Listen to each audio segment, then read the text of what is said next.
Hello, hello, hello. There I am. Hey. Hey y'all.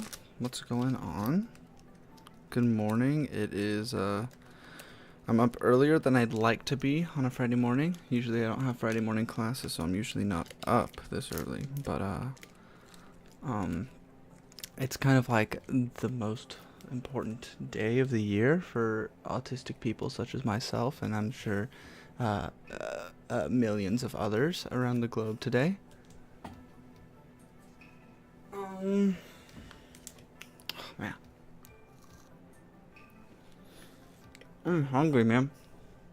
Usually I never eat breakfast or anything, but I found a granola bar in my pantry. I was like, I need something, man. Oh my gosh. Okay. Big Pokemon Day, 30th anniversary. A lot of big stuff probably that they have planned.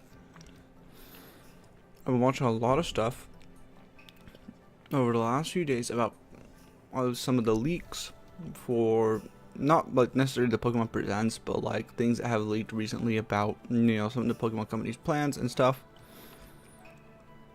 Things about Gen 10, things that are upcoming.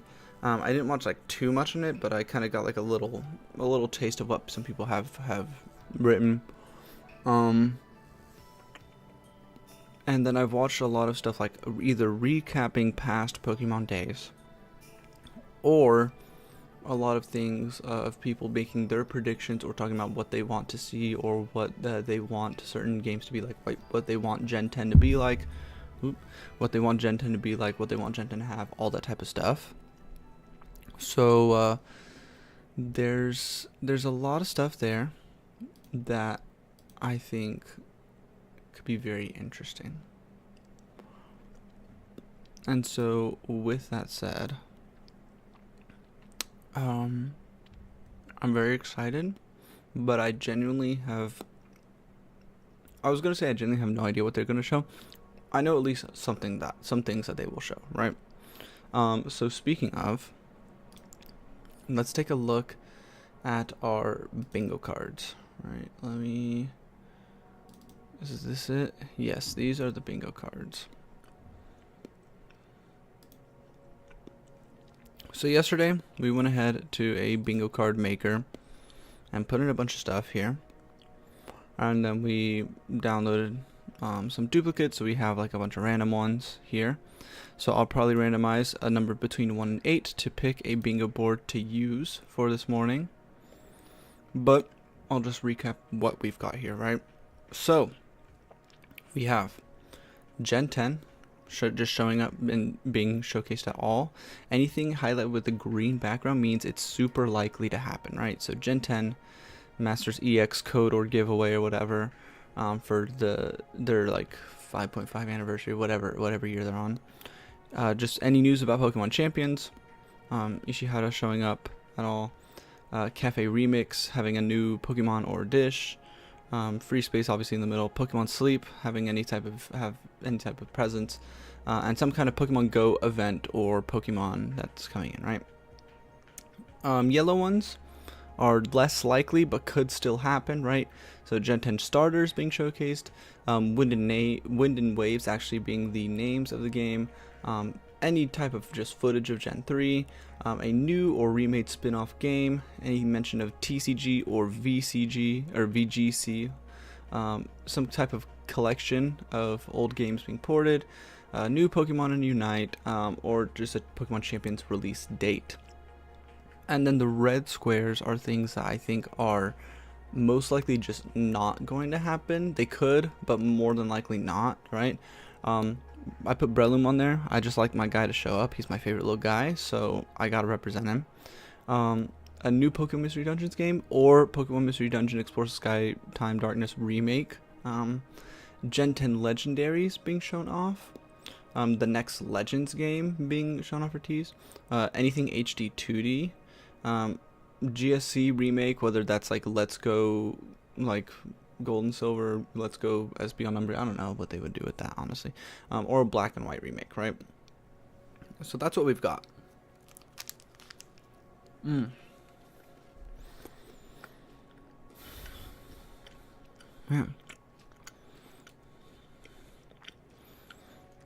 Peanut butter chocolate chip is so good. What did they do with that, man? Who discovered peanut butter chocolate chip, man? This stuff is so nice. Anyway, with that said, let's do a little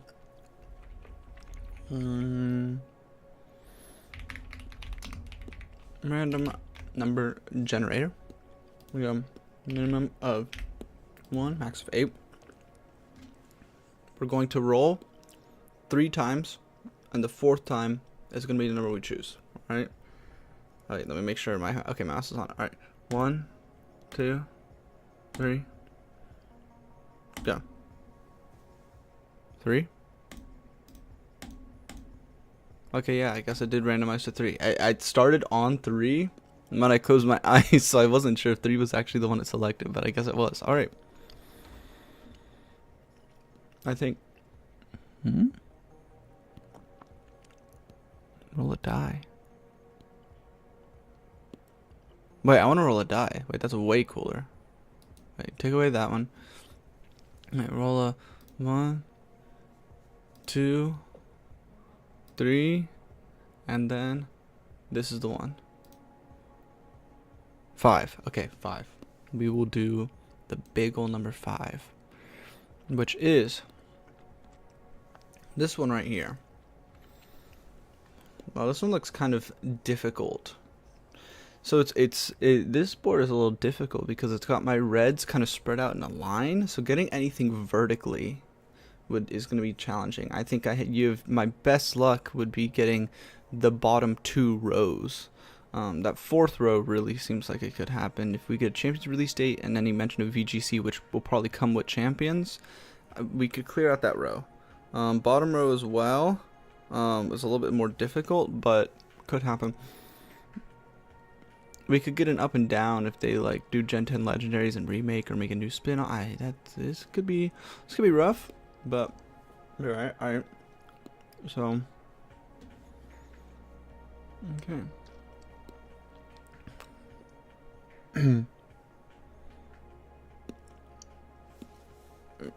Me.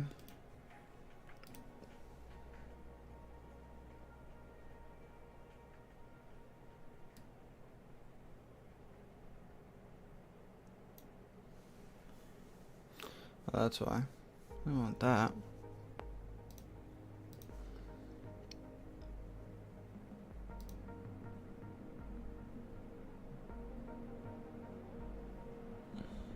What the hell?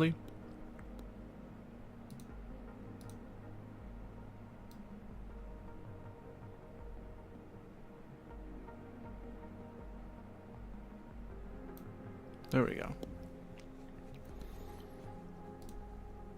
Save that.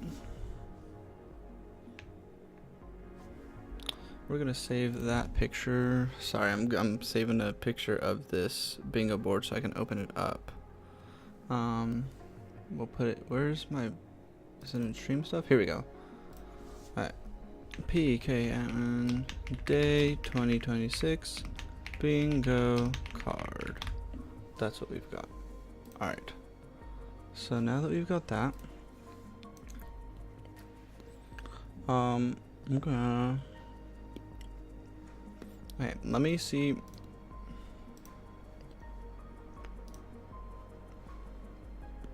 How's it gonna look like when I watch Pokemon Presents? I've got it here in theater mode. I'm just saying where I can put this bingo cardboard. It's not gonna be too obtrusive. Actually, you know what? I'm not even gonna put the bingo card on screen while we watch the actual thing because I don't know. I feel like it could be. I already have a face cam, so I feel like it could be even more too distracting. Excuse me. Well, oh, I still have half a granola bar.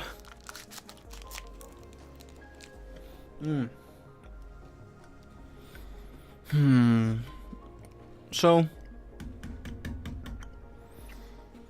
I don't know why I take a bite and then I'm like, okay, and now I'm gonna talk about my stuff. I should just yap before I actually open my mouth to take a bite. Am I stupid? Don't answer that. The answer is yes. I know that. Regardless of what happens though, I can't wait to watch people's reactions to the Pokemon Day. I'll be crazy.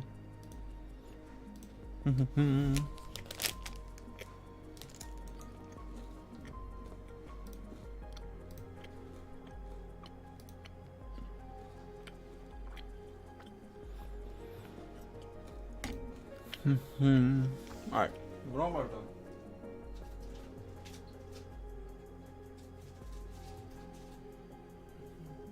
Trash my trash can.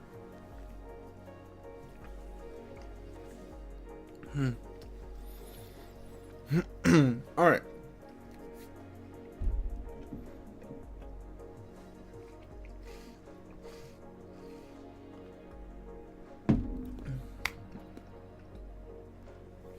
So, 15 minutes till the present goes live. Looking at Gen 10, what are the things that I personally want from Gen 10, right? I actually talked about this on my own at some point, I think with some friends, about not necessarily what I want from Gen 10, but the gripes that I have with Gen 9 itself, right?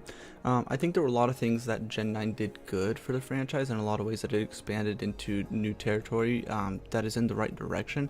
But there's a lot of things that I think Gen 9 either didn't do or didn't do well that really held it back, right?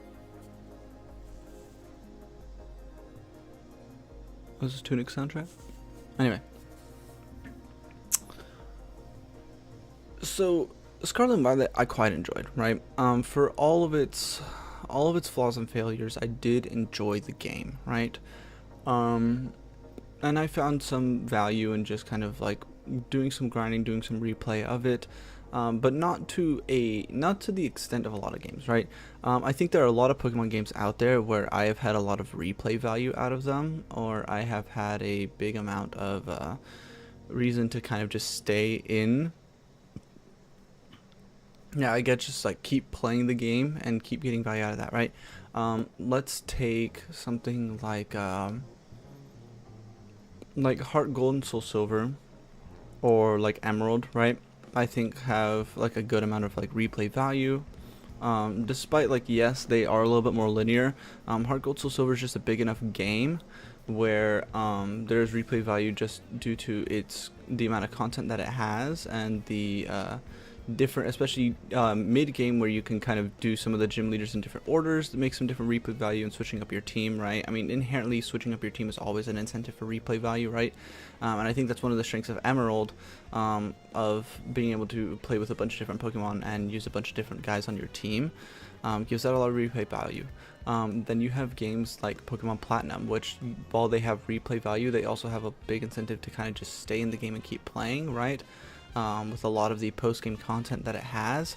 And of course, any game that has Battle Frontier just encourages you to just keep on playing, continue playing.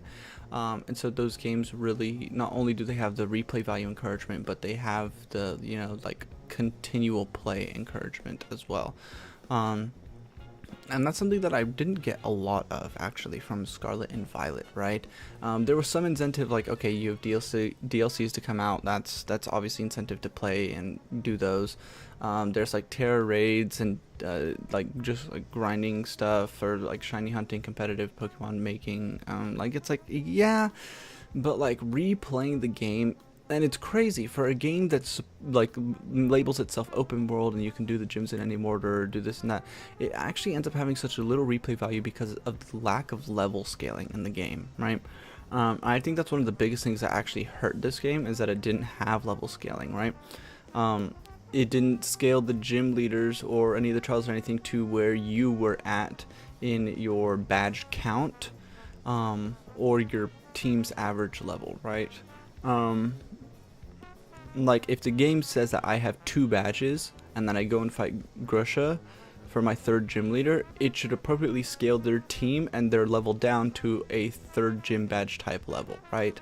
And she should have a dedicated team for if you each gym leader should have had a dedicated team. Like if the player has X amount of badges, this gym leader will fight with this team at these levels, right? Um, that just should have been what it was, and it wasn't.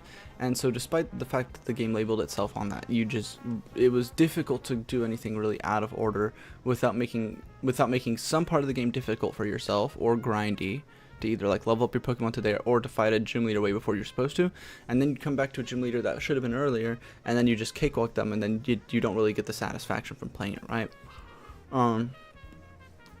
I think there is a lot of incentive in this game because it is open world, where you're like, hey, I get to use a bunch of different Pokemon and try out a bunch of different things.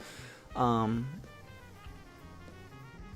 the loop can get pretty stagnant, especially with sometimes how slow the game can be, or how samey the game can kind of feel, how like very cookie cutter some of the story or some of the beats can be at times. It can kind of really wear on you.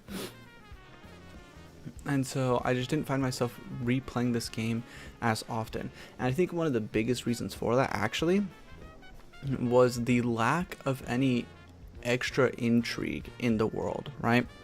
When you think of those older Pokemon games, when you have like the what I would say golden era games, right? Your DS era games, right?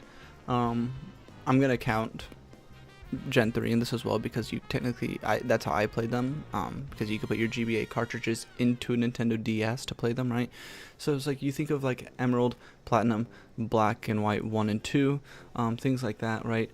The worlds, like, while you are more limited than being in an open world game, because they're obviously not open world, the worlds in there feel so much more expansive, because they pack all the nooks and crannies with a bunch of secrets and NPCs and people to talk to, right? When you're going into town in Black and White, and you get to talk to all these people, and you get to go inside their homes, and you get to like get lore and tidbits of just like information, and you just really feel the intricacies of the world.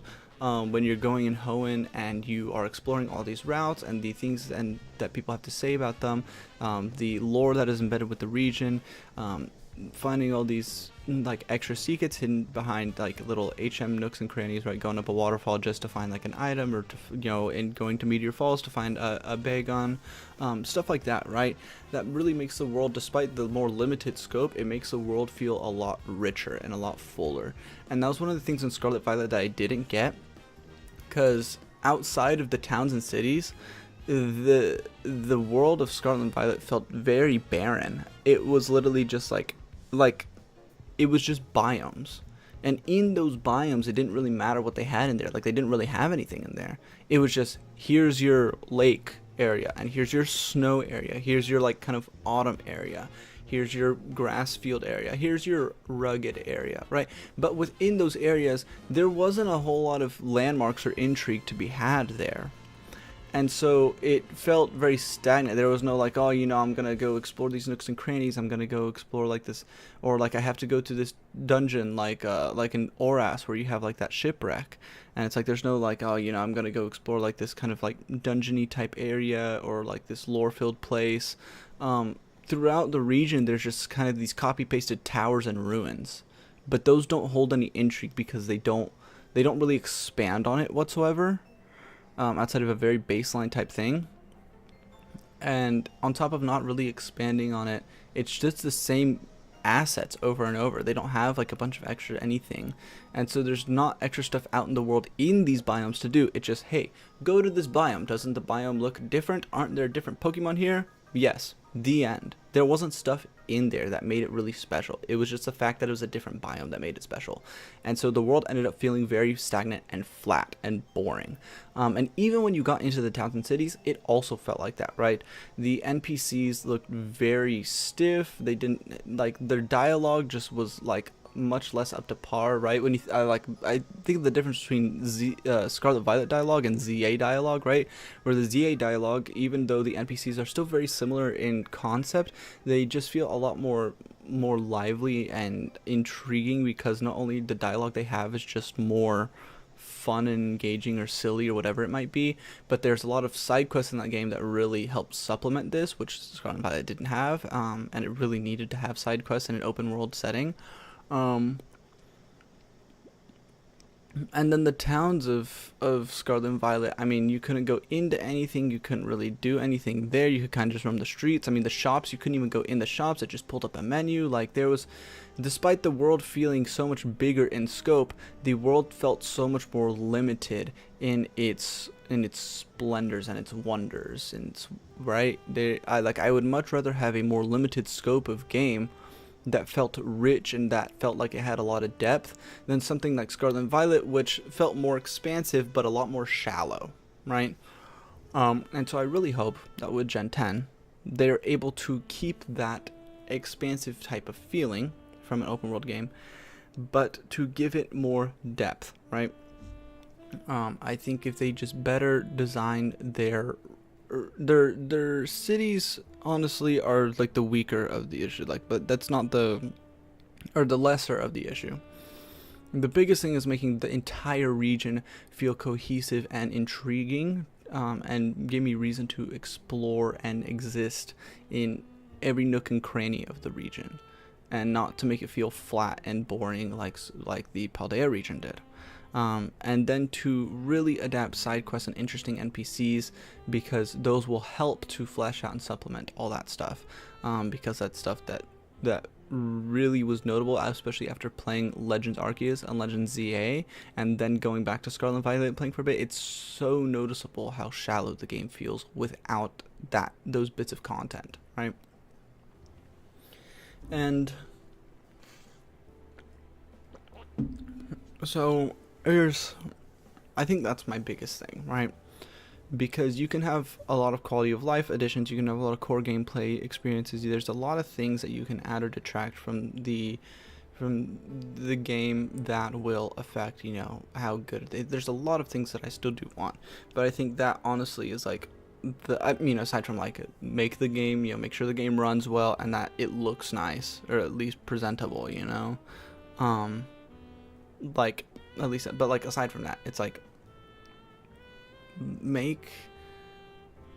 immerse me in this world, because I don't want to play yet another Pokemon game where I don't feel immersed or intrigued whatsoever, right? Scarlet and Violet did better than Sword and Shield, in my opinion. I really don't like Sword and Shield.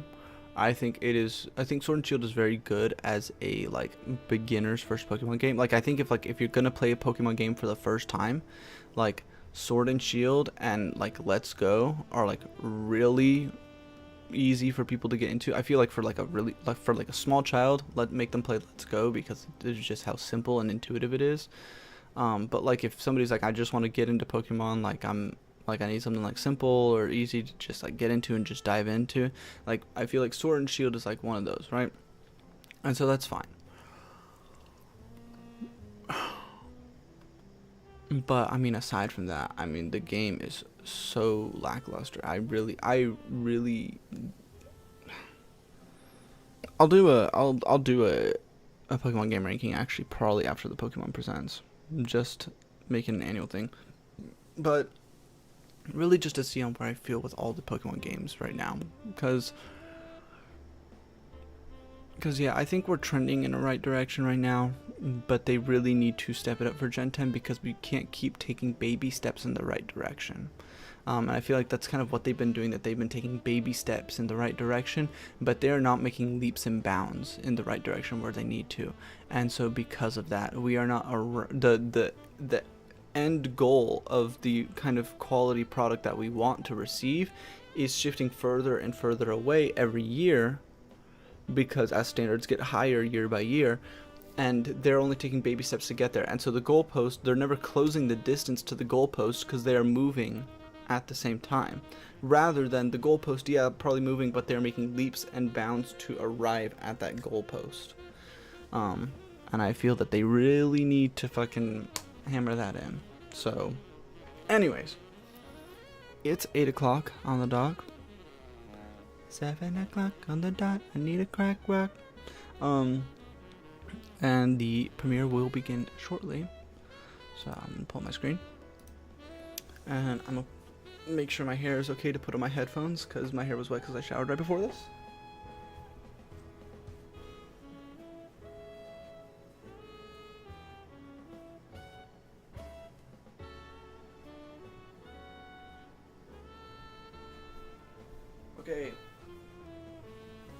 good. I have to make sure my hair looks okay. But, I mean, it doesn't really matter that much because I am going to have to shave and shower again later this evening after I go through most of my day. Because today is just a really busy day for me. I mean, I got Pokemon Day right now, the stream this morning, and then this afternoon I got a rehearsal, and then I have I have to do like a hearing for one of my acapella groups I sing in. Oh, okay. I'll go ahead and pause music.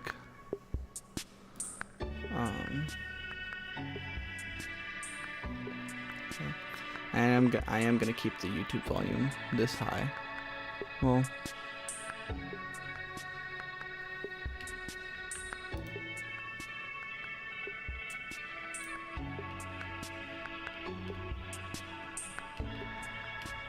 okay, I'm gonna put at 50% because I'm pretty sure you can still hear it very well.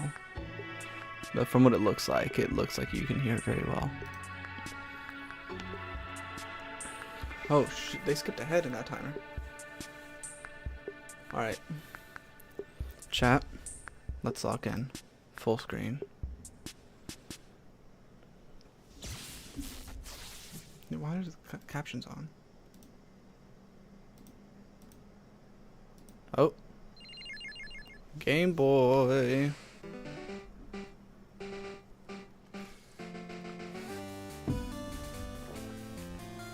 Game Boy Color.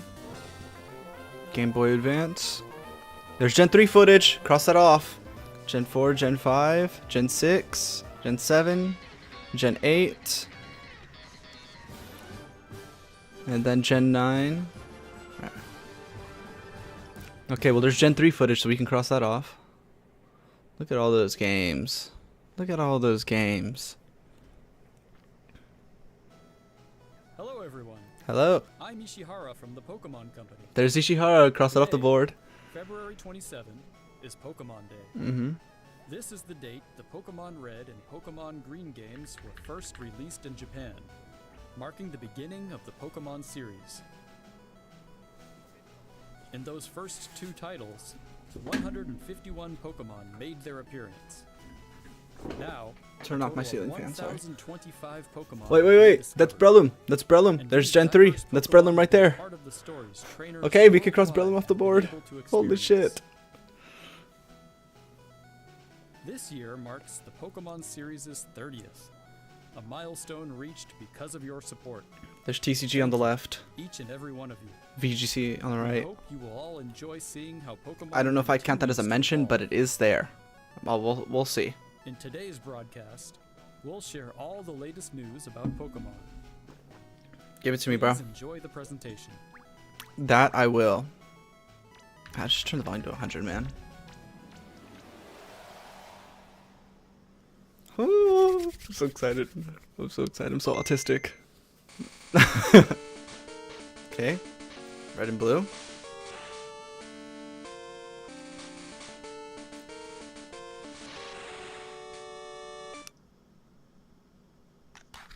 Mm-hmm.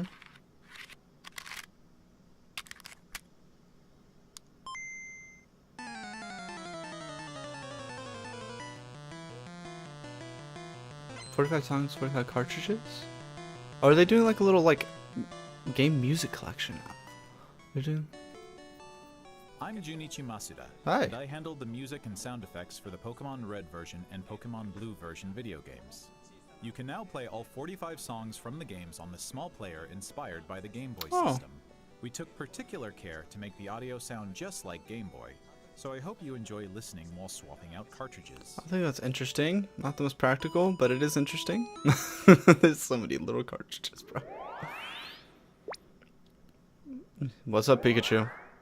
Hello, Pokemon trainers, and happy Pokemon Hello, Day. Chris Brown. I'm Chris Brown from the Pokemon Company Hello, Chris Brown. International, and I'm thrilled to share news about the 2020 VGC. Pokemon World Championships, which will be taking place alongside our new fan experience, Pokemon XP in San Francisco. I might go this year The again. 2026 We'll see. Pokemon World Championships will once again welcome nearly I was there 3,000 last year, bro. competitors from all over the world. Competitors in the video game championships will battle for the first time. Bro, that Pokemon set was games, crazy to watch live. while Okay, their Pokemon fellow Champions. competitors will battle in the Pokemon trading card game, Trading card game mention. Pokemon Okay. Go, and Pokemon Unite. Each of the final matches of these games will be held at the Chase Center, an arena that's 3 times the size as last year's finals. Years ago, we started on a mission to create the most exciting Pokemon event for our competitors and their families. As the World Championships evolved, we saw an opportunity to expand even further and deliver a one-of-a-kind experience where trainers around the world can come together in celebrating their fandom. As we celebrate 30 years of Pokemon, we invite all of you to the inaugural Pokemon XP event. Fans of all ages can expect fun activities, including interactive exhibits, pin trading, cosplay showcases, unique panels, hands-on workshops, exciting partner collaborations, and of course, visiting the Pokemon Center pop-up store. To celebrate this new experience, today we're giving you a first look at a truly special piece of art illustrating Pokemon XP alongside the highly anticipated World Wait, that's tough. Wait, that's tough. I gotta go back and see this. This is tough, bro. The space Whether theme. you're joining us in person in San Francisco or from home on our live stream, we can't wait to see you this August. Thank you, Pokemon trainers.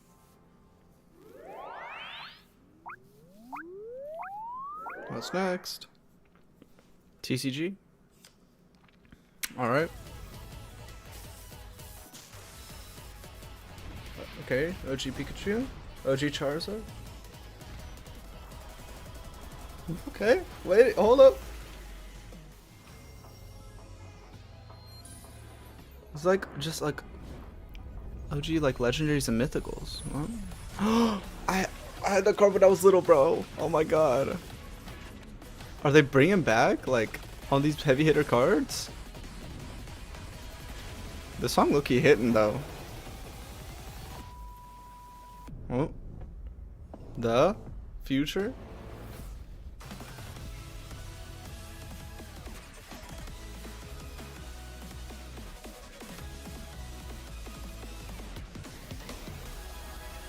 Is that the new Gen 10 gimmick and they're teasing that? Is that a teaser for the Gen 10 gimmick? Pokemon Go 10th anniversary.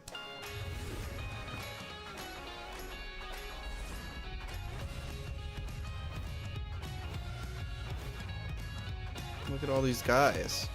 Fuck you, Charizard. A huge range of Pokemon that have appeared in Pokemon Go so far will return. Okay, Pokemon Go event. And there's a 2-day Pokemon Go tour event starting tomorrow.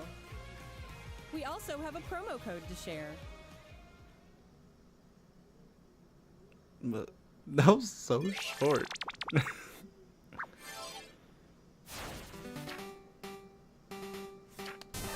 Master CX. Okay, OG Red.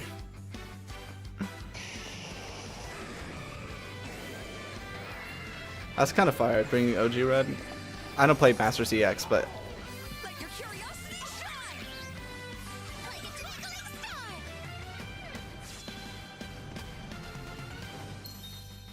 and there's the giveaway. Cross that one off the board. We knew that was coming. Cafe Remix. Look at all those starters. Might have evolved the first partner Pokemon from each region. I love you, Turtwig. You're so bonita. New Pokemon. It says new Pokemon right there. Cross that off the board.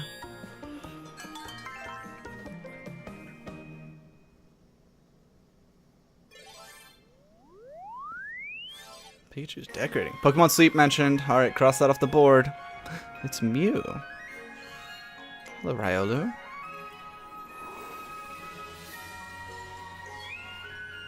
You're such a cutie, Mew. Da da da da.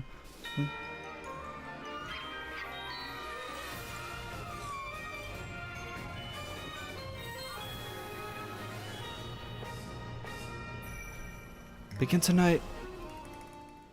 Ooh, Latios and Latias. Pikachu celebrating his Unc Stadius birthday. Zapdos, Moltres, and Articuno Okay, will be and joining new the fray. Pokemon Unite Mons. Cross it off the fucking board, The bro. magnificent power of the 3 legendary bird Pokemon comes together. Soar stylishly into battle. You can They could never participate in make the me event hate to you, unlock Kanto their unite birds. licenses. And even more Pokemon are scheduled to Gen be 2 added. starters as well. Don't miss what's coming. Oh my goodness. Is that the end of the mobile game section? Electro Volleyball World Tour. That's the heli? Bro. Oh my god, there's so many Pikachus. Oh, TCG Pocket, actually. Oh wait, this is just a new set. I didn't think that they were going to talk about it, but they're just going to rehash the fact that they have a new set.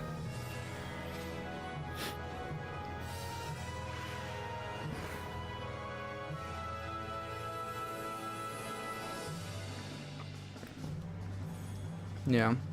I've heard that Paldean Wonders was... people are a little bit disappointed with it right now. I don't know why. I just read it online that people were like not as happy with Paldean Wonders, but... Oh.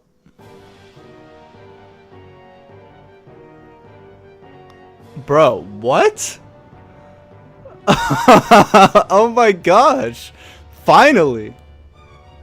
Because this wasn't on there, right? XD and Gales of Darkness was not on there. Oh, you know my ass is playing this, bro. Okay. I gotta play this now.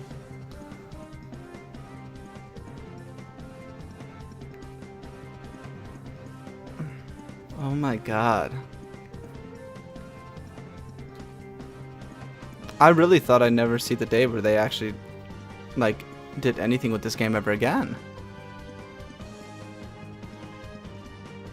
Wow.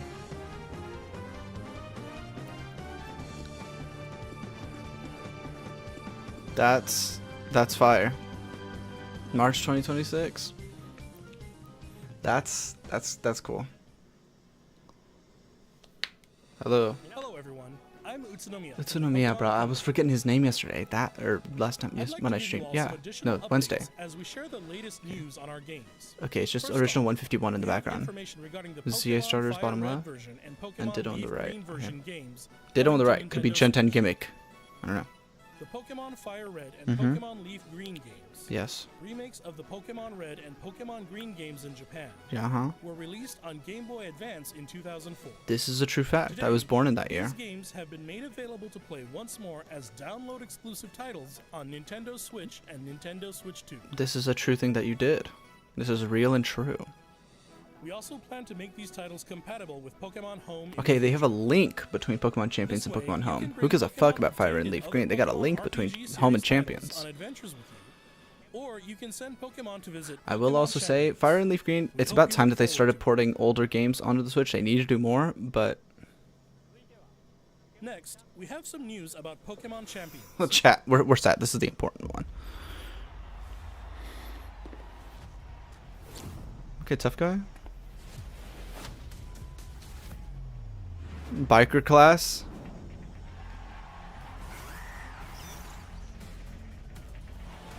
Do they have announcers? Was that them teasing announcers in game? Be down for stadium type announcer in game.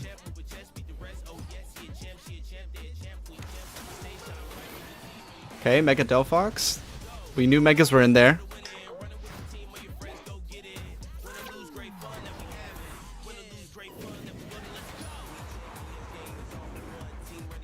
Playing on her phone. Percentage HPs.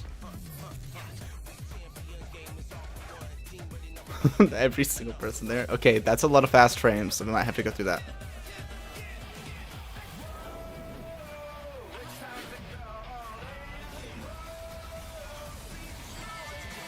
What up, Mega Raichu? Mega Raichu Volt Tackle.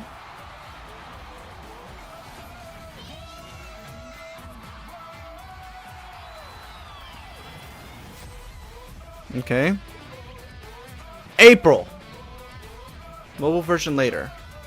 Okay, please tell us more. Please, please. I'm begging you. Oh. Next up is news about the Mega Dimension DLC. What? Why do you have for the news about Pokemon this? Legends ZA game, the newest title in the Pokemon series. Okay, better. I didn't buy the Please take a look at DLC this because video. it didn't feel worth it to me. But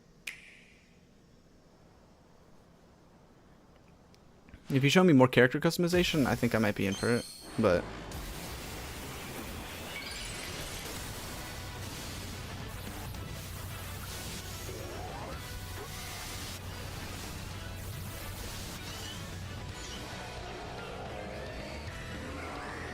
Mm-hmm.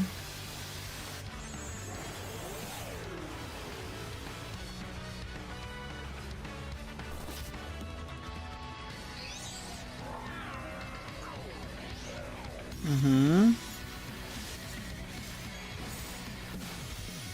These are real and true Pokemon.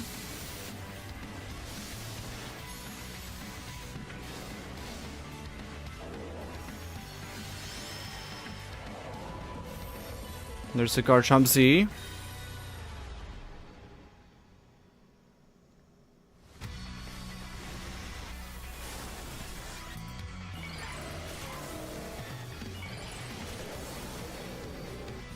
And then they're gonna be like, you think it's regular Mega Garchomp, but it's actually Mega Garchomp Z. But we all knew about this. They data mined this long ago.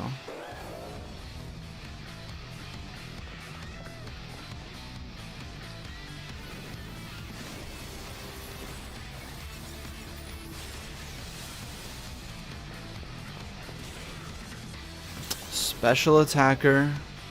We already know it's got high special attack and nasty plot. So now while you're at it, if you could buff base Mega Garchomp to back to base 102 speed instead of 92, but I guess Mega Garchomp Z is the only little thing that they're gonna tease, which I don't know. I don't think it warranted all that, but all right.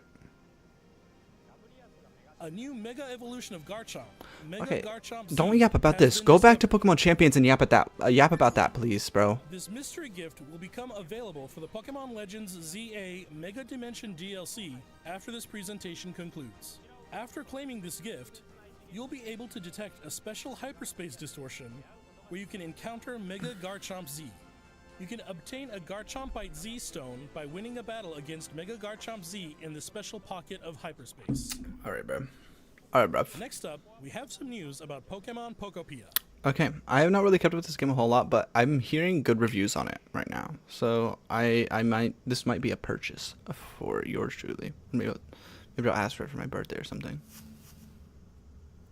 Is that Rotom? Look like blue electricity.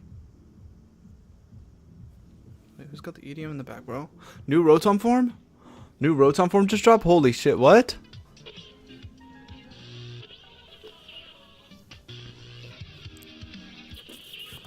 Bro, Rotom speaker form would be awesome. That's crazy. I don't give a fuck about your Gen 1 music no more. Rotom stereo form, oh my god.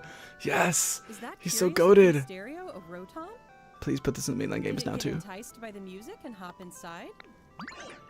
DJ Rotom, he's so it's really awesome. energetic and seems to go by DJ Rotom. What happens if you give it a CD in the game?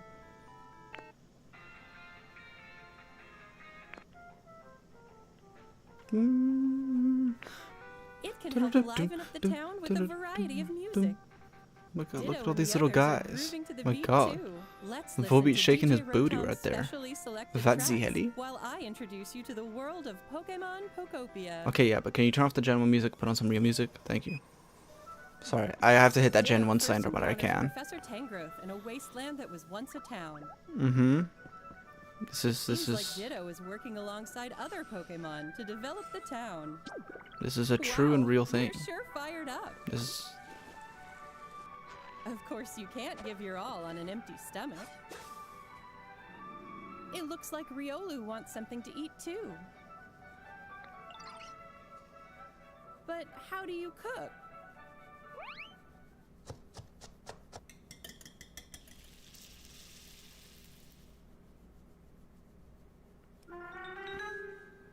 Huh? no. What are you showing me? Is that a gradient? That's It's a cooking silhouette. gradient.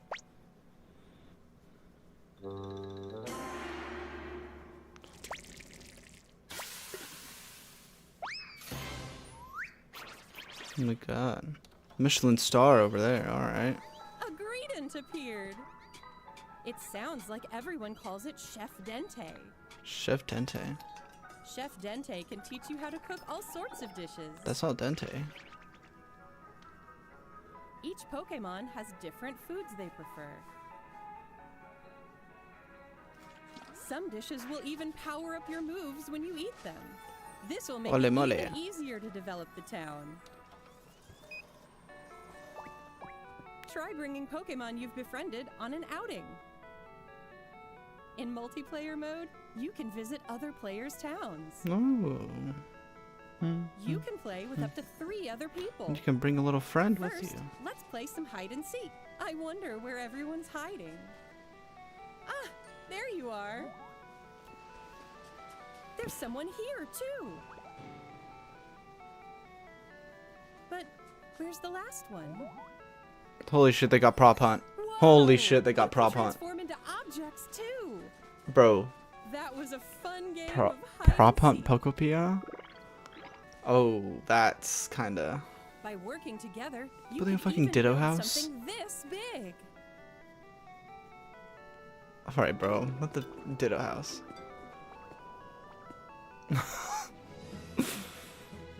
Goofy Together, Ditto you can house. Develop a town. Or go on Whoa. far-off adventures. Volcarona right there. That's my New guy. Encounters may await you as well. Hello, Raiko. Every day Pretty the expansive. World gets bigger and bigger. Developing a town Munchlax. one Hello. step at a time. Kolava. Hello. Look at all Pokemon these guys. Pokopia. The game actually looks Available quite on expansive and March 5th. fun. March 5th. Might be a spring break play for me, man. I know I won't be done with it over spring break, but like I might start it there. That might be what I'd be playing. Da da da da da da da da da da da. Bum, ba, da. All right. Pokemon Pokopia releases next week on Thursday, Thursday, March 5th. We hope you enjoy working Damn, with Pokemon that's to develop next a town week. from the ground up. I don't know why that feels so far away in my mind. Today, we covered all of the information you see here. Uh-huh. I mean, half of it was pretty standard stuff, but I mean, yeah. We'd like to end our presentation Oh, today okay. with one Wow. final video for you all. End. Thank you for tuning in. All right, so I guess it's just Gen 10 and no other crazy stuff. All right. Well, shame on me for putting on the clown makeup for Pokemon Mystery Dungeon. It's a short presents for 30th anniversary, man. I will say that, but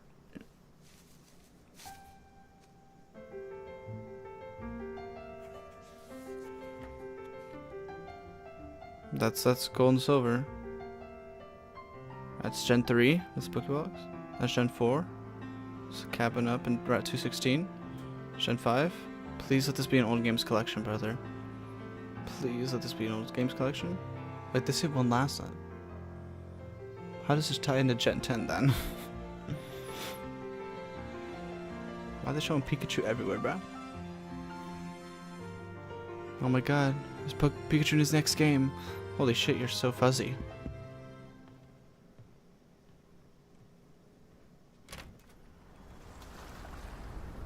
Pikachu's in Indonesia. New Pokemon?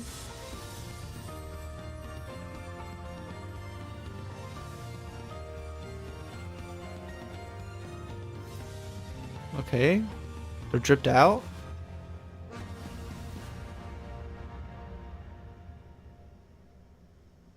Please show me like a real trailer. There we go. Okay, whoa, this looks so much better already than Scarlet and Violet.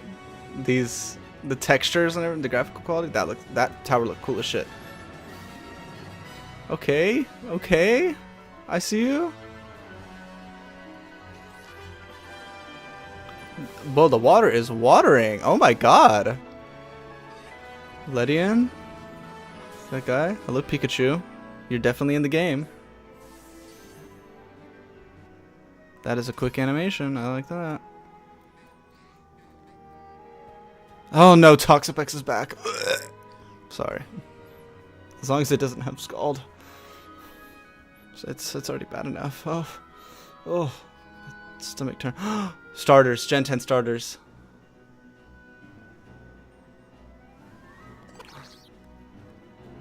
Oh my goodness. Look at that guy. Brout. Oh, he's got brows. Oh my god. Pombon. Oh, it's a little Pomeranian. Is this like a little gecko guy? Gekwa. Oh, I love him. That's such a Fakemon name. but I love him. There's a cloud that looks like a dragon to the right. I see you. I see you.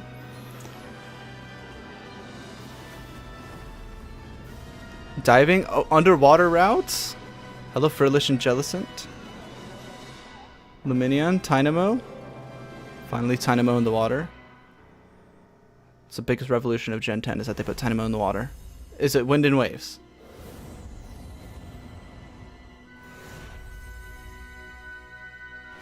Okay. It is Pokemon Winds and Waves. Okay. Global simultaneously 2027. Gotcha. Okay. Question is when in 2027, whether it's early or late 2027. Or maybe mid, could be a summer release. There's little storm sounds. Please be like, just kidding, we have one extra announcement and it's Pokemon Mystery Dungeon. Okay, it's black screen for 5 seconds. I think it's over.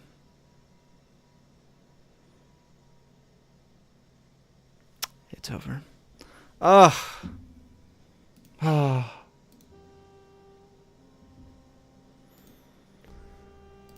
All right.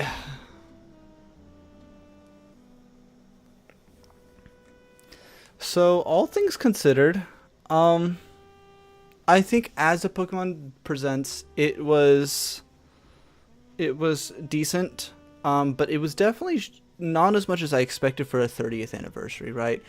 With the way that they were hyping it up and the big like presence they were kind of giving it, I kind of expected a bit more off of this, right?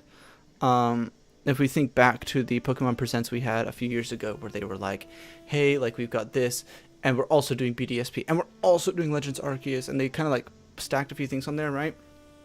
I was kind of thinking it would be something along the lines of that, right?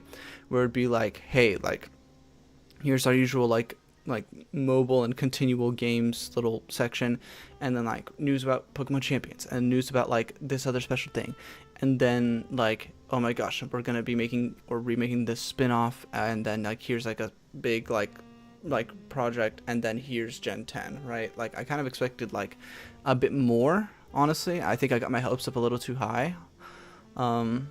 Yeah, I was just expecting a bit more out of the presentation. Just was yeah, I don't know. Not that it was bad in any sense. I was just really expecting more for a 30th anniversary thing. So there is a part like while I'm like, okay, yeah, like Gen 10, woo. I'm not crazy over my head yet because it didn't show off too much of Gen 10. But I mean, the starters are there. I don't know. I just feel I think I would just had too much expectation. I was slightly just underwhelmed by not getting as much as expected. Anyways, with that said, we're gonna go to the pictures. Let's open up the bingo card for Pokemon Day. Not that one. This one. Here we go. Let's zoom in here. Alright, so here's what we got. I'm gonna go here to edit. I don't know why it's just made itself all whatever. Alright, let's mark this up. So, footage of Gen 3. Got that, right? Black and White remake did not happen. Gen 10 starters, we got this. New or remade spin-off game, they didn't remake anything. New spin-off game, yes, Pokopia, but that's something that we knew. I was really like, this would have been a new announcement, right? Winds and Waves is the name, so cross that off. HD 2D did not make an appearance.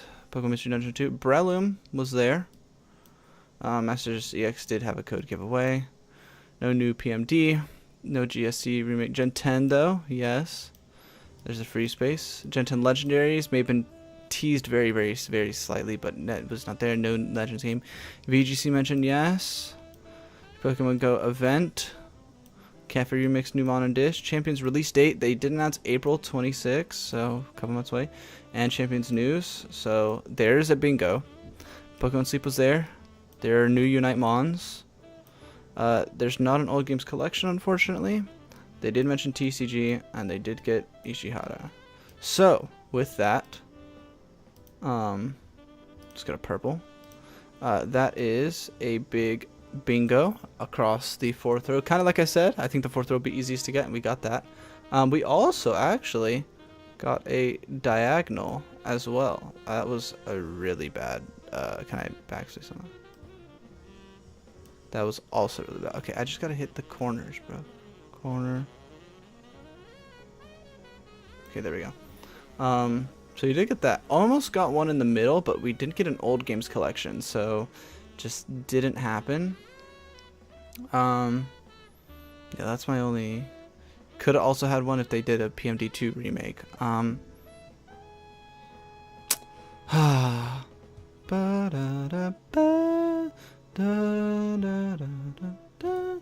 Okay, we're gonna save as a copy. I'm gonna save this in here. Debut card finished. Alright. So that's that. Yeah. Honestly, I was really, even though I put them as red, I was really thinking they would have done either new remade spin-off game, Black and White 2 remake, or GSC remake, or something like that, right? I really thought they were going to do something more. I really thought they would have had at least one more announcement for something, some kind of new thing coming. I don't know. I feel like I really want to be excited, but I also just feel super underwhelmed. I don't know. Dang.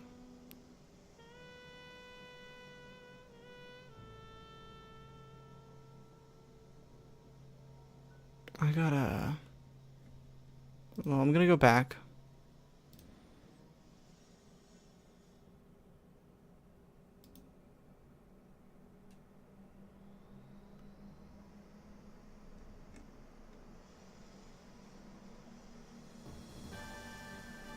Where is the fucking Pokemon Presents? Brother, what? Okay, there it is. Okay, they've put out the trailers. So let's watch the Wind and Waves one. Sorry. Let me pause this. I'm gonna come back here. Alright.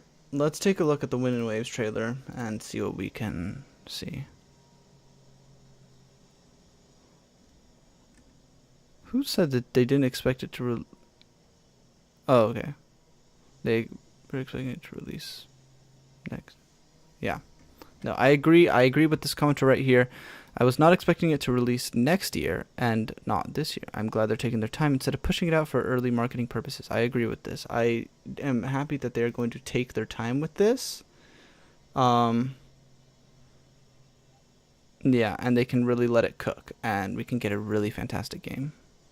I also noticed this odd looking cloud at the end, maybe a legendary, but we'll check back at the comments after we kind of break this down, see if anybody notices anything I don't. Let's break this down, right? I'm gonna skip ahead from this front portion because this is recapping all the early.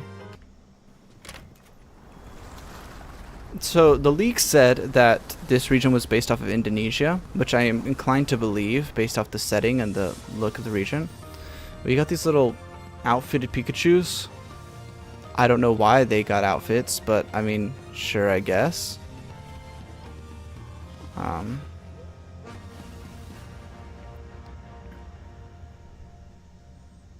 Yes, Game Freak, we see the fit. Okay. So, how do you frame by frame? How do you frame by frame? Wait.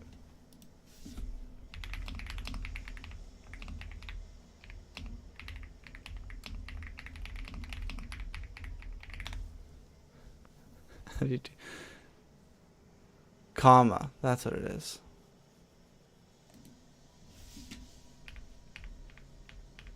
And periods forward. Okay.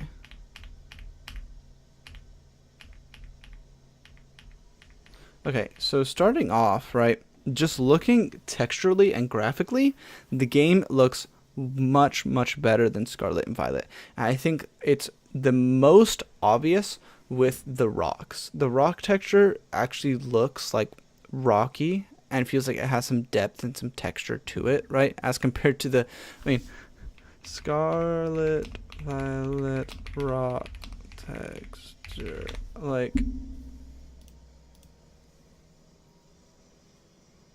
Like, I mean, I think this one is infamous, right? This one is the big one, right? Look at this. This is the one that people see. Like, the giant center mountain is just like this copy-pasted texture across the whole thing. And it looks abhorrent. I mean, look at this, right? Flat water that literally just looks, it literally looks like a sheet. It doesn't even look like water. You have this flat rock texture with a bare bones skybox. These like poor lighting on the buildings, like this terrible jagged plasticky other rock, terrible wall texture. I mean, what is this? What is this texturing and this splitting here? On this pillar. I mean, the grass. This is bad. This is like a really bad screenshot from Scarlet and Violet. I mean, it looks a little bit better with the Switch 2 version, but like this is bad, man, right? So looking from that to this, I mean, the water difference is stark. I mean, this is crazy, right? This water actually looks really nice. It looks very watery. It looks very lively. You can kind of see through it down to the coral and everything underneath. Like it is a good water, and the rocks feel depth and varied. The terrain looks nice. I mean, looking here, like the rock texture can feel a bit samey, but the terrain is so varied. It's not flat and just kind of like rounded like Scarlet Violet's was. Scarlet Violet's was very stagnant and flat. This terrain feels varied enough where that the texture is broken up, so it doesn't feel as bad. We've got a little boat type thing here in the water with some parcels, maybe like a Pokemon Center, but like in the middle of the water. This windmill, you compare this shit to the wind turbine set in Scarlet Violet, infinitely better. Actually has structure, and it's not just a stick at the ground, and this thing actually moves at a reasonable frame rate instead of like 2 frames a second. That is great. Looking at the rest of the background here, it looks nice. I like the way that this route is kind of like laid out with the branching paths and stuff like this. I like seeing branching paths. Look at that Tropius. Look at those bananas. Look at this guy. Hello, Whaler with his water spout. This is crazy. Look at this. This has got to be like a gym or something, right? Or like a city or something. I mean, maybe this is the city back here, and then this is like a gym or some big like landmark type thing. This is cool. It's cool. This like giant water tower, Pokeball wind turbine thing at the top. Got like a house on the water, some floating plaza. I think that Pokeball. So we see this later in the trailer, so we'll talk about it there. I think that's what signifies the Pokemon Center. Look at this, man. You got all these little houses and things. I hope this is something like this. I mean, this is probably just like a city, but like if this is like a battle resort or something like that, it could be fucking awesome. Bring back Battle Frontier. Okay, player characters. Let's show them off. Okay, got 1. We got 2. All right. They're running away from this tower. I don't know. I like the player character models actually, and I hope they have customization for it, right? But I like how they've made them, because they really make the trainers here feel like they are going to explore the region in the wilderness, right? And I think it's been a bit since we've had that, right? Like Gen 8 and Gen 9 very much had like, I'm just in my normal clothes doing my thing type of vibe with their customization. I mean, Gen 9 had bad customization anyway because you couldn't change your outfit, but this really makes it look like you are actually preparing to go out into the region and explore the wilderness and all that stuff, right? You've got like the like shorts and t-shirt, but then you've got the underlayer with, you know, protective like leggings and sleeves for like any, I don't know, just like not getting bugs on you, or like poison ivy, or like, you know, getting attacked by small Pokemon or whatever. I don't know, man, right? Backpack that's cinched up with pockets and stuff. It's big. You've got hat for some sunshade, sneakers and gloves. Like this feels like an adventuring type of fit. This feels like you're really going out for something. Look at this guy. So we got Nimbles, we got Talos, just running out. So this right here is the Pokemon Center sign. It's like this balloon that goes up instead of like an actual sign thing. And that will signify where the Pokemon Center's at. And I quite like that iteration on it. I'm assuming this is the Pokemon Center, right? We see Nurse Joy over here and the little Mark guy. I like the designs that they have and the way that they frame this. So it actually is very reminiscent. Last summer, my family took a vacation to Hawaii during the summer for we had like a family reunion type thing, and then we were spreading my grandparents' ashes, you know, that type of stuff, right? So we were in Hawaii, but while we were there, we took a day trip to the what is it called? Was it? Let me double check my photos. I think that is what yeah, the Polynesian Cultural Center on Oahu. Yes, that is where we were at. All right, so we went to the Polynesian Cultural Center, and so like it was like a lot of like learning and just cool stuff about all the different like Polynesian cultures that were there, and so seeing like these types of designs and build like the building designs, the patterns that they have back here, the type of like garb that he's wearing and stuff is reminiscent of it, right? Like it's not one to one, but it is reminiscent of it to an extent, and I do like that they've taken that inspiration and adapted it quite well as far as I can tell, right? I mean you look at me like I don't think I'm Polynesian, right, guys? Like I think that's quite obvious, so you know I can't speak to like a super great degree, but just from what I remember experiencing and learning about, it seems pretty cool. Those Tanglers and Oddish there. Seeing this water, I was like, wow, look at that. The water is watering. You got a Pokemon Center in the background. Way over there, you could kind of see the little balloon right there. You got like another thing on the water. This might be the same. I think this is the same view from earlier in the trailer, because it's the same mountainside shape here with the parcels floating in the water, but now the water's kind of like rough and wavy. So actually, I want to go back to that to look at the girl player character, right? Because this also has the same thing: the shorts and shirt, the sleeves and leggings, sneakers and gloves. Although she's fingerless gloves. Cap for the sunshade. She's got hair though, so she doesn't need the full brim. Big backpack, something on the side, which is interesting. Could be like, maybe is that like a little hoverboard? Is that your way of getting around? Like a little, like a skateboard hoverboard that then can surf over the water. I don't know. You got the floating.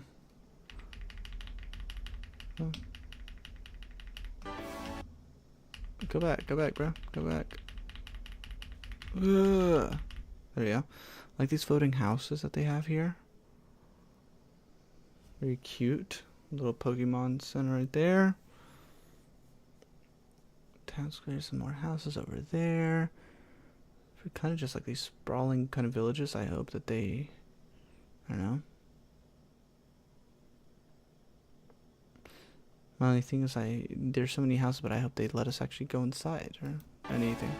This looks interesting, right? You have like these tiered hillside / mountainside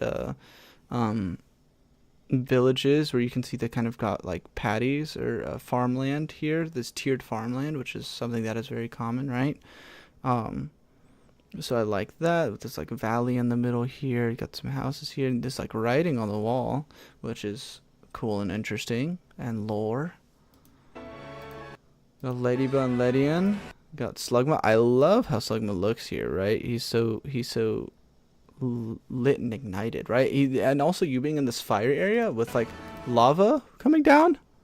Crazy work. Looks great. I don't think we've really done lava like this for a while. So this is very cool, right? Because there wasn't really lava like this for Gen 9, not Gen 8. Gen 7, I don't know. Yeah, they did have the volcanic area. So, I mean, it's been at least since Gen 7, right? Which is like a decade, basically, at this point. Which is crazy. Hello, Pikachu. Yes, we see you. You're always in everything. Quick catching animation. Do you? Look nice. I like the sound. Look at these Wingull. Look at this water with the coral underneath. Looks so nice. Wingull Pelipper, which means Pelipper's back for rain. Can't forget my competitive analysis. Toxapex is back. Fuck you. We didn't need this. There's that tower again, but from a low different angle.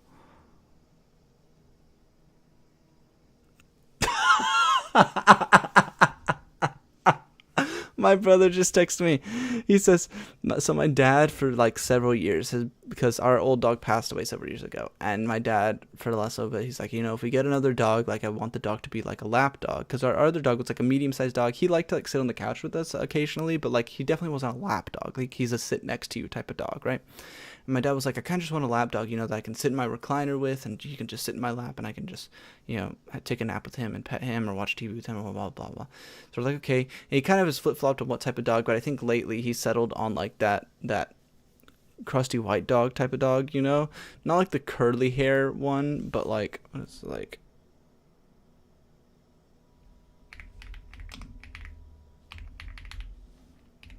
this one. Here we go. West Highland White Terrier. That's what he's kind of gone on, right? So it's not like the crusty white dog with like the curly hair, but it's a crusty white dog with kind of like the wavy straight hair, right? But this is kind of what he's decided on, right? He's like, I want this dog. If we get a dog. And I'm like, and he told me that at like dinner a couple weeks ago. I was like, look, that's fine. The guy's cute. I love him or whatever. The one thing you have to promise me is you cannot let this dog turn into the typical crusty white dog.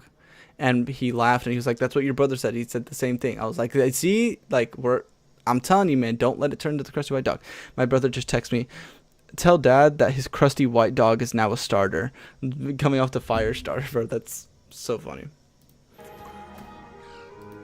Got Temple for Seismitoad. Carnivine's back. Please give Carnivine an evolution. Fingers crossed. But I love this little swamp area with like these mangrove roots and these trees. And the trees look very, very varied. They look quite varied. So I like how different they all look, and it really makes it feel more flourished and lush and fleshed out. Back to the Slugma area. I mean, the lava looks nice too. It doesn't look like lava, like it looks more like lava with water physics, you know. But like it looks very nice. Look how these Slugmas are glowing. Hello, Duskull. Means Dusclops is back for VGC. Like this nice, just this little house. This little Slowking. Which means Slowking's there, which means Slowpoke and Slowbro are here, which means probably the Galarian forms might also be here, which means you can get Chili Reception Galarian Slowbro for singles OU, so that could be big. Okay. Wind Turbine again. Into these sandy areas. Okay, starters. So this is not what I expected at all based off of the leaks. I didn't expect these guys. So what I expected the fire one to be kind of like a goat and the water one to be kind of like a platypus, and then I didn't know what I expected from the grass one at all. But that's what the leaks have kind of been like. They were really, multiple people were like, the fire one's going to be a goat and the water one's going to be a platypus, which I was low-key, I would have preferred that more, because we don't really have a lot of goat representation. We don't have a platypus at all.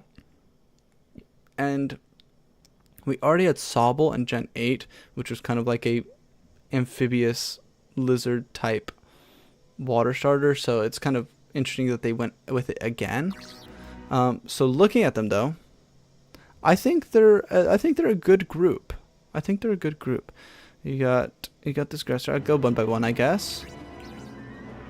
So Brout, he looks interesting. I also didn't expect him to go with something like another round bird type grass starter as well, because after we already have Rowlet, but it's interesting. I think it's distinct enough though. I like his little brows made of leaves. I like that he's trying to be serious, but he's like too cute to like really take seriously. I like him. His little feathered down coat on top of him that kind of just looks like foliage placed over him, and his body's like real underneath. He's cute. I like him. That was an interesting noise. Like, listen to that cry for the dog. I mean, that's what I expect from this. But listen to this. That's so weird. It sounds like poison damage, and like taking poison damage in Gen 3 in the overworld is what it sounds like. This guy's cute. He's kind of going for like this little Pomeranian, like lion's mane type face, but he's not intimidating at all. He's got like, this little like red glowy thing under his fur on his chest. There's like no thoughts behind his eyes. How many times are gonna make a fire starter with no thoughts behind their eyes whatsoever? You just had Fuecoco, who had like no brain cells, and now this guy's got nothing left either. Pombon. That's a fun name. It is a fun name. Look at that guy. He's so serious. He's so tough. Look at this guy. And this guy's a little happy. He's like Sobble, but like if he had whimsy. Gekwa. Gekwa is such a Fakemon type name, bro. Like combining just the word Gecko and Aqua. And I know that's how a lot of like Pokemon names themselves work. Like Bulbasaur is just bulb and dinosaur, right? But it really does feel like a Fakemon name. Not like in a bad way though, like in a cute, like endearing way. I think this one's fine.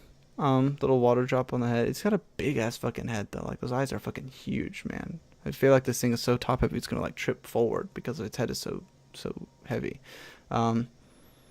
I think all around, I think they're solid designs. I don't even know which one I'm leaning towards at the moment. I kind of like them all equally right now, so I'm really not sure which one I'd choose. I mean, not like I have to pick anytime soon because it released in 2027, right? But it's pretty interesting group of starters. I would have preferred the goat and the platypus more, but I'm okay with this.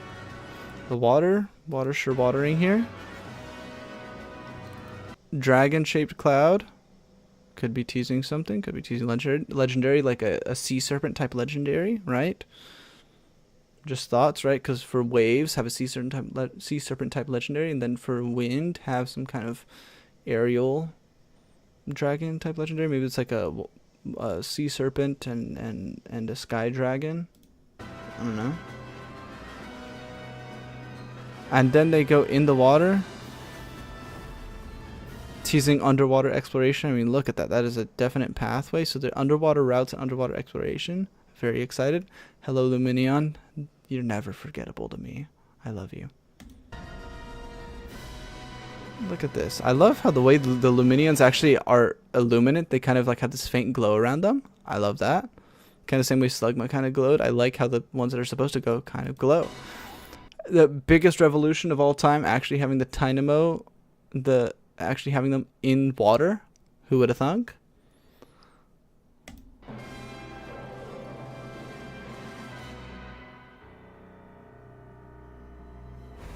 And then of course Pokemon winds, Pokemon waves.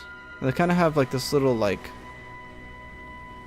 and they have like this sort of like glow effect coming from behind them. So it could be reminiscent of regional phenomena or generational gimmick or whatever, but I think pretty solid overall. Yeah, if the release date had been 2026, I would have been like, like they didn't show a whole lot in the trailer, like I would have expected more, right?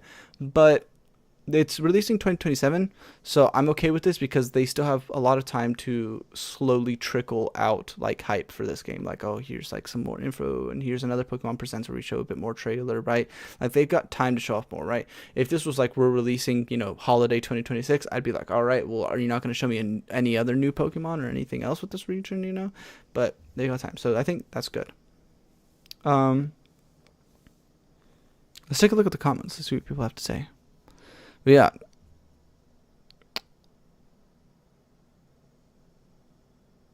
I haven't had too much water lately. It was about time. Yeah, bring back 6 out of 10 too much water. 4 out of 10. Whatever. 6.8 was that the score?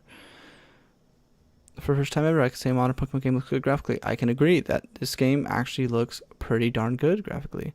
Graphics took a big step up. Yep. Gyarados Cloud was interesting. I don't think that's Gyarados, buddy.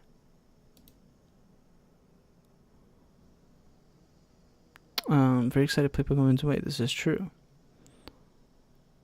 Excited to hear more about this game. I am as well. Finally learn how to do graphics and terrain. Yes. And also with it being 2027, it gives people time to actually get a Switch too. So there's that. All right. Anything else I want to look at? So they showed this TCG thing with like kind of like this like glowy kind of weird goopy Mew and Mewtwo with all the types behind them, and it does look like one of the pictures from one of the leaks of Pokemon Wind and Waves that had like a gooey Pikachu.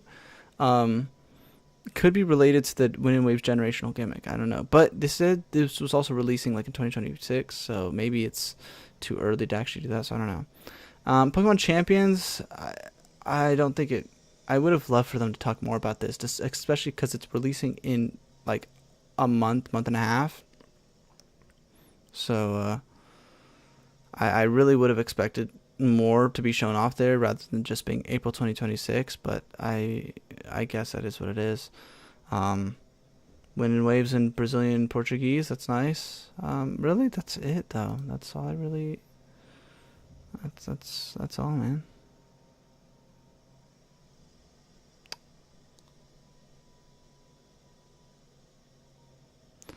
Well,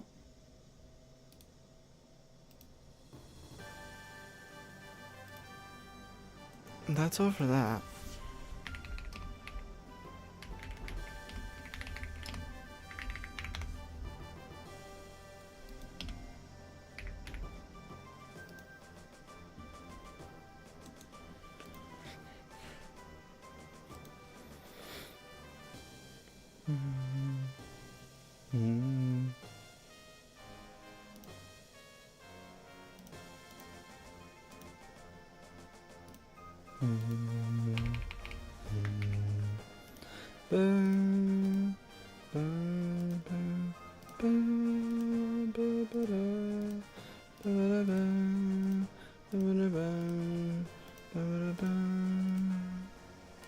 All right.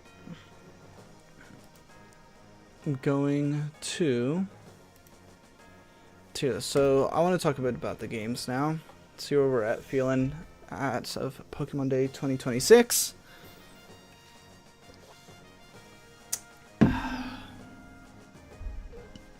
So I'll get this out of the way. If we have Pokemon Mystery Dungeon Explorers of Sky on this list, it's an instant top of the S tier. Nothing beats it, right?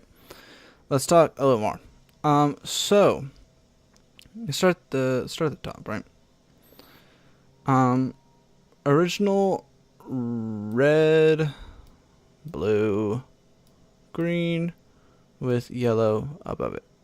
So I think these are good games. I give them credit for being the first. I give them credit for starting the whole thing, right?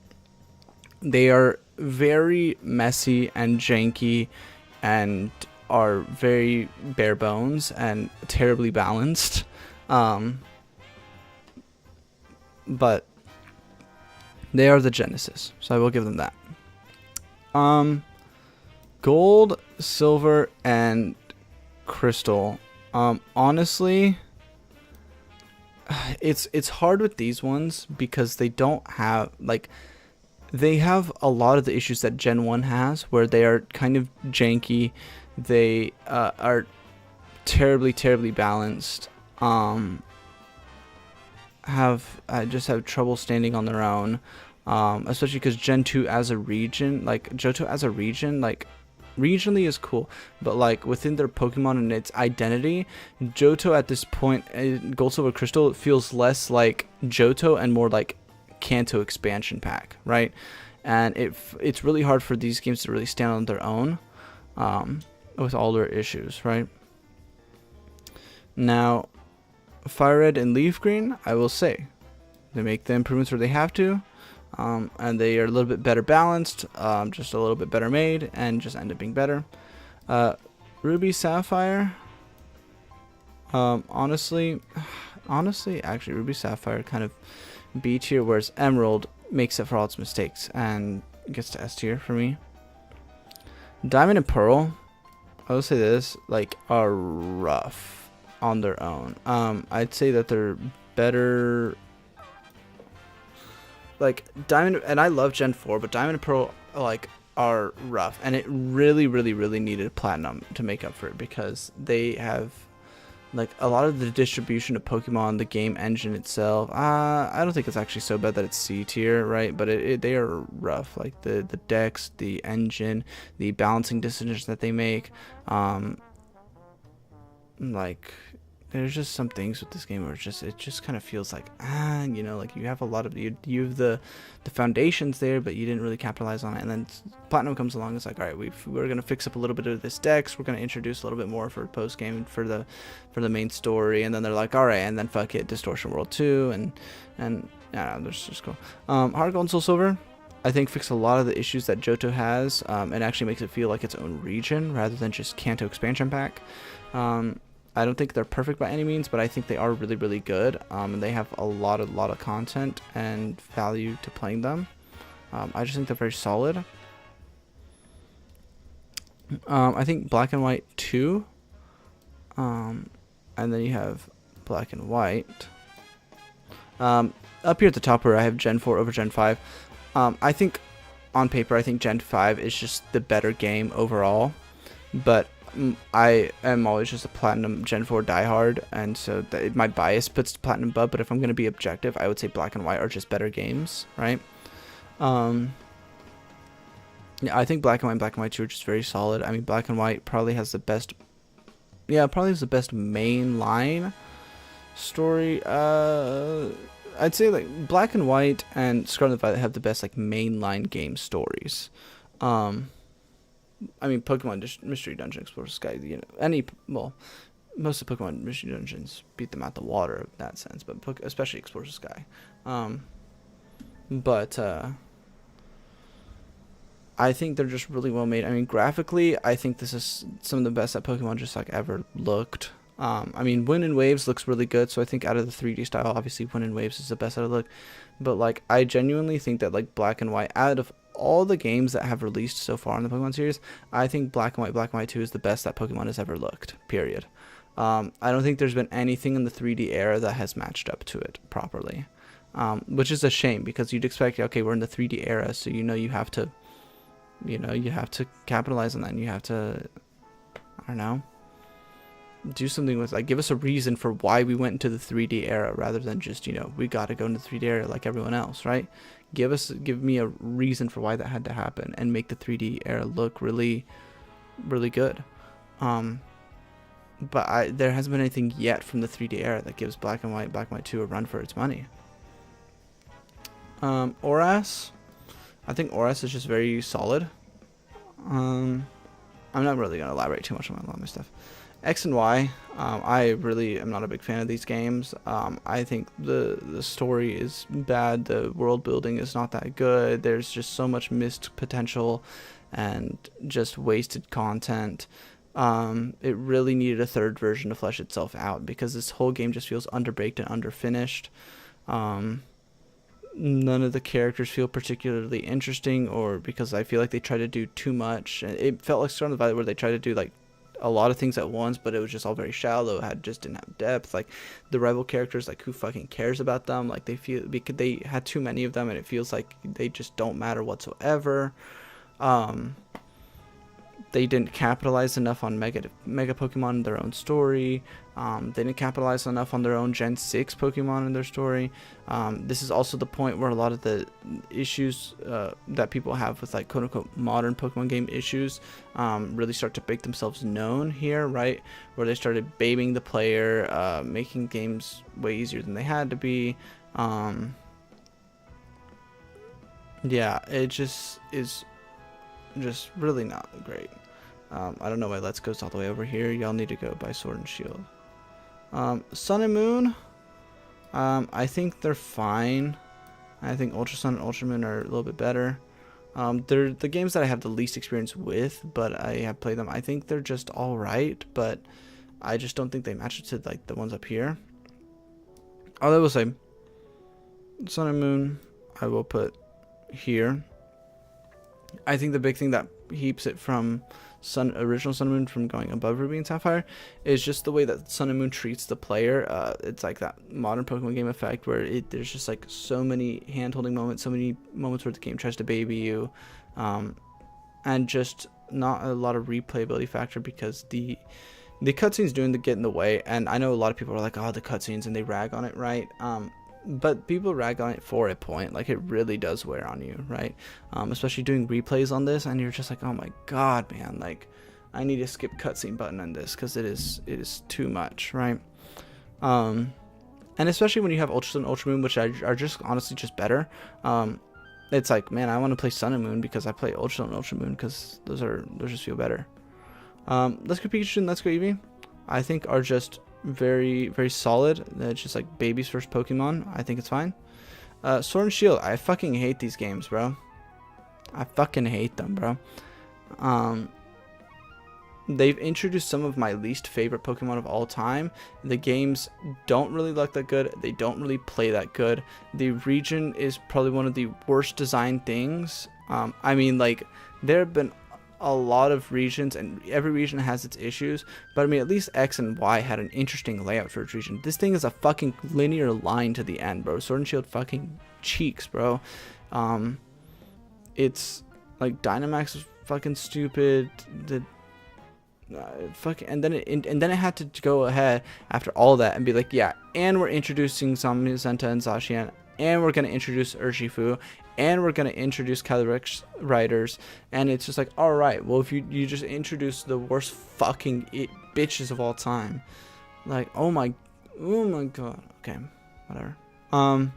Yeah, I hate these games, man. Like, I cannot... Like, for every redeeming quality Sword and Shield has, it has 10 negative qualities. Like, it is literally 1 step forward, 10 steps back with everything in this game. So I cannot stand that, man. Like, I think its only really solid good factor is that if somebody is like, I have a Switch, what is an easy, beginner-friendly Pokemon game for me to get into this franchise with? I would say Sword and Shield, because of the fact that it is so linear and baby mode easy and whatever. I'd say that, right? Like, I can't stand Sword and Shield. Legends Arceus, on the other hand, that's a good game. That's a damn good game. I like it more than Emerald, personally. It's just very fun. It's very innovative. It has a lot of interesting characters and world building and lore. Very fun gameplay loop, replayability factor. Yeah, I just quite like Legends Arceus. It's really good. BDSP. I think people give this one overblow the hate on this one a little bit much. At the same time, though, it is nothing revolutionary. I think it is literally just like on par with Diamond and Pearl. It has pros and cons that eventually just weigh themselves out to being about equal with the originals, right? Like, graphically, yes, it looks, new and polished, but the graphical style isn't everyone's cup of tea. Personally, I'm okay with it, but it isn't really what I would have wanted from this. Give me HD 2D, not this chibi style, but the chibi style's fine. It's not the end of the world. They introduce cool things, like they flesh out the underground a bit more, but then you lose like all the customization of your secret bases, so it's like, the underground just is like a net neutral. They like are a little bit more difficult, more challenging, but they remove post-game content, and they don't fix the decks. Like, they don't introduce anything for Platinum. Like, they went faithful remake to a fault. Like, it's kind of a mess. Legend ZA, I think is actually an A tier game. I think it's very solid. It's very fun. I don't think it's S tier. I think it's got a few things that hold it back. Really, just with some of a little bit of story beats here and there can be kind of awkward. And honestly, just like the foundations of the game are a little bit cracked here and there, which kind of holds it back because there wasn't, I don't know, certain things that couldn't really build off of because the foundations for it weren't there, right? I think overall it is very solid. It's very fun. I think it's going in the right direction. I love the customization, the side quests, like all that stuff that wasn't in Scarlet and Violet is good. I like that. And speaking of Scarlet and Violet, I think are just solid overall as well. They're just solid games. They're fun. They just have like a lot of graphical and they have technical issues, and they have world building issues. I think a lot of the other stuff in Scarlet and Violet is actually really good. It's just that their technical issues and their world building issues really hold them back. So that's about how I'm feeling with the Pokemon games right now. I'm kind of interested to see where did I put my games from before. So let's go to pictures. Let's go to tier list results. Pokemon games from last Pokemon Day. So this is one from directly a year ago.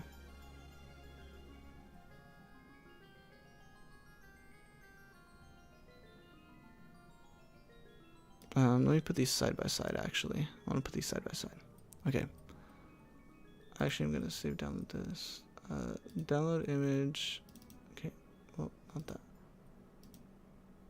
Let me...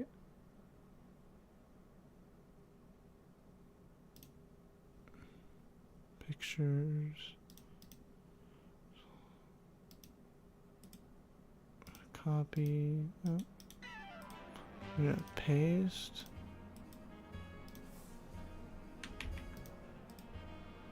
Here.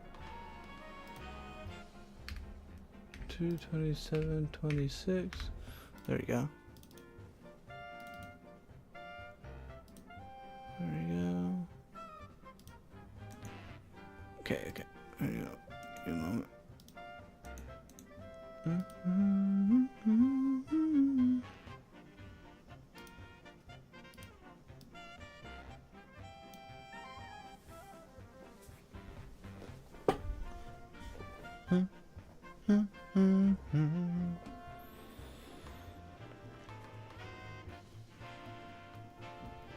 Screen, we'll just go with a display capture for this one, right?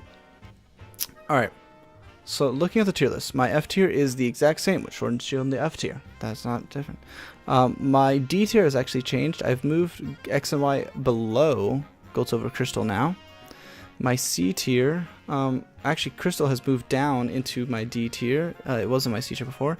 My C tier has red and blue, and yellow at the bottom of B. Now they're all just here in C. The bottom of my B tier was Let's Go, which have moved up. DP and BDSP have actually moved down underneath it. Fire and Leaf Green has also moved down underneath it. So Let's Go has gone up a couple spots. Sun and Moon, and then Ruby Sapphire. So the top of the B tier is the same. Then A tier has Ultra Sun, Ultra Moon, which is there. Scarlet and Violet has actually gone down underneath Ultra Sun, Ultra Moon, which I think, honestly, personally, I'd probably rank Scarlet and Violet actually above Ultra Sun, Ultra Moon if I thought about it a bit more. Would I? I don't know. My opinion's kind of fluctuating, even in the moment. So they have shifted, but then we have Oras, and Black and White 2 has actually gone down to the A tier for me. I don't know, it's just something about my last playthrough didn't hit as much for Black and White 2, but I don't know. So that was fluctuated. Legend ZA, newcomer, up in A tier. Now my S tier, Heart Gold Soul Silver up here, in S tier, but now it's underneath Emerald, when it was above before. Legends Arceus has moved above Emerald though, so basically Heart Gold Soul Silver and Arceus have swapped places. And of course Black and White, and then Platinum. And then, you know, Mystery Dungeon at the top, because Mystery Dungeon peak, #1. So actually, oh wait, let me turn off the display capture. Oh, excuse me. Bless me. Anyways, that's that, really. Oh. Well, that's Pokemon Day, man. Man, what a thing. I'm glad Gen 10 got announced. I'm glad that we have a release date for Pokemon Champions. I'm gonna go ahead and end stream here in a couple minutes. Yeah. I just really just can't help but feel slightly underwhelmed that for the 30th anniversary, after building so much hype for this Pokemon Presents and for the 30th anniversary, that they didn't announce or do much more. Maybe they do on their next Pokemon Presents that they have in a little bit, that they can do. Alright, I know underground theme, I'm gonna need you to be different now. I don't need cluster chords anymore. Oh, hold up, bro. We got fucking peak right here. Oh, Blizzard Island medley. Ba ba ba ba ba ba ba ba ba da da ba ba. Oh my god.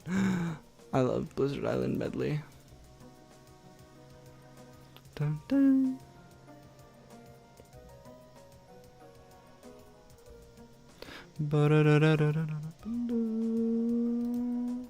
Okay. Yeah. Anyway, back to what I was saying. I just can't help but feel just, yeah, slightly underwhelmed because of all the hype and 30th and like everything. I really thought that they would at least show one more trailer for one more new kind of game, right? Whether it was a remake of a mainline game or a remake of a side game or a new side game entirely, like I really thought there was going to be something. Especially because think about their releases right now, right? They get Pokopia here in March, and they have Champions in April. And then they don't have Winds and Waves come out until 2027, which means this holiday, Pokemon does not have a holiday game, which like is very weird for a franchise of this magnitude to not have a end of year release type thing, right? Whether it's a main game or a side game or something like that, right? Like I really would have expected them to announce some type of like big content thing, whether it's a side game or whatever, to be like, and this is going to release around like November, right? Or October, December, like that like end of year holiday time, right? I really would have thought. And I'm very surprised that there wasn't anything. So it's, yeah, interesting that they didn't do that. So just like logistically, it's I don't understand it, and also just hype wise, I don't understand it. But so I'm hoping that next time they do Pokemon Presents, which usually happens sometime in the summer, or something like that, that they will announce a new game or some type of release that will be happening then, because yeah, otherwise it's, despite being 30th anniversary, it's going to be a very dry year, right? And it's already, and I think they have to be wary of that because it's already been a little bit dry, right? Scarlet Violet's been out for quite a bit now, and it is growing a bit stagnant, right? And yes, we do have Legends EA and other stuff for the Pokopia releasing, right? But I mean, for people who don't play side games, right?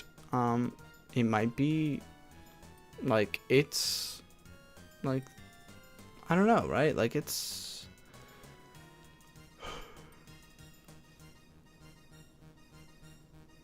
excuse me. I don't know. I think it's just something that they need to just keep in mind to make sure that they space out their content properly. I don't know. I don't know what their schedule looks like, because, yeah, it just seems a bit odd. Whatever. I'm kind of just going in circles at this point. I'm going to go actually eat something and then, I don't know, do some homework or something, I guess. Because I got time before my next rehearsal. So, that was that. Thanks for anybody who joined and or watched or anything. Thanks for hanging out. I had a good time. Despite my mixed feelings, I had a good time. And so I'm excited to hopefully stream a bit more regularly from here on out. And by a bit more regularly, I mean, you know, more than once a month. So, yeah, I'll see you next time. Peace.